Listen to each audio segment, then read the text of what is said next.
The House passed legislation today which gives the Department of Justice 30 days to release all of the Epstein files. WENY Washington correspondent Brendan Scanlon joins us live to break down what comes next. Good evening, Brendan. Hey there, Renata. Good evening to you. Well, what comes next is the bill heads over to the Senate, which has just given the bill the green light moments ago.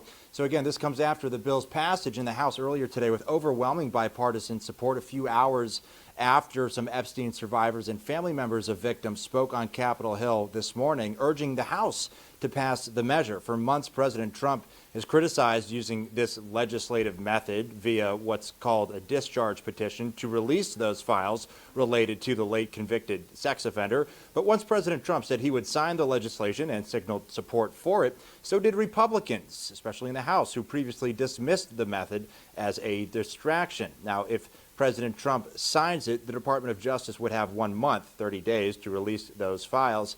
However, legal analysts that I spoke with say many files and documents could still remain sealed because of language in the legislation that prevents the disclosure of certain information.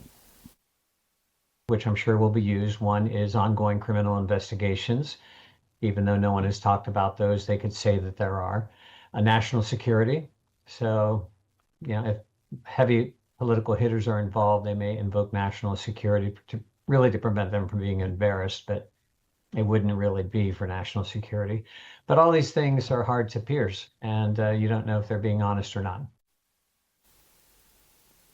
Renata Harriman also told me that new criminal investigations could result from these files, depending on which names appear. If any criminal charges are brought forward, they would most likely come from New York, he said, because they're more willing to stretch that statute of limitations in those cases. Civil actions are sort of a different story, and they could arise out of disclosure of names on the list or on these files that we were previously unaware of. So a lot's still up in the air, but again, the Senate giving it the green light. It's going to be now heading towards President Trump's desk for a signature. So we'll be watching very closely from here on Capitol Hill. But for now, reporting live on Capitol Hill for WENY News, I'm Brendan Scanlon. Renata, back to you.